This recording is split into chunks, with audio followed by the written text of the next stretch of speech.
Guys, তোমরা সবাই কেমন আছো? প্রত্যেক দিনের মতো আজকেও সকাল সকাল আমরা মাঠে চলে এসেছি। প্রত্যেক দিন আমি আর মিস্টার আসি, বাট বাবু আসে না। ওর সামার ভ্যাকেশন চলছে বলে আজকেও ও মাঠে আসতে পেরেছে।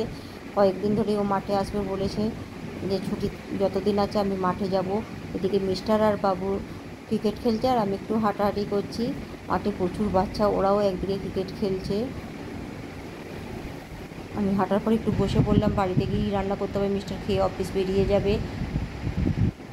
এসেই রান্নাটা তাড়াতাড়ি চাপিয়ে দিলাম, তারপরে মিস্টার অফিস চলে যাবে। মাছের নুন হলুদও মেখে ফেলেছি। যে সারাদিন এইভাবেই কেটেছে। এখন সন্ধেবেলা বাবু পড়তে গেছে, ওর ছুটি হয়ে গেছে, ফোন করেছে, পড়া হয়ে গেছে, আনতে যাব। মিস্টার তার মধ্যে একটু গাছে জল দিয়ে দিল। বাবু পড়া হয়ে গেছে, গাড়িতে উঠেও গেছে, নিয়ে চলে এলাম। এদিকে আমি বাসনের দোকানে ঢুকেছি। এখন মাঝে মাঝেই বাসনের দোকানে যাচ্ছি, অনেক বাসন কেনা হয়ে যাচ্ছে টুকটুক করে। চা ছাঁকনি নিলাম একটা।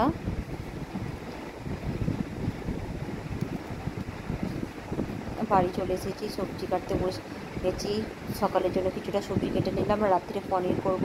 পনির জন্য রেডি করে নিলাম। বাবু পনির খেতে খুব ভালোবাসে, তাই বললো মাম্মা পনির করো। পনির আর রুটি করা হচ্ছে। আজকে ব্লগ এখানেই শেষ। Tata, bye bye.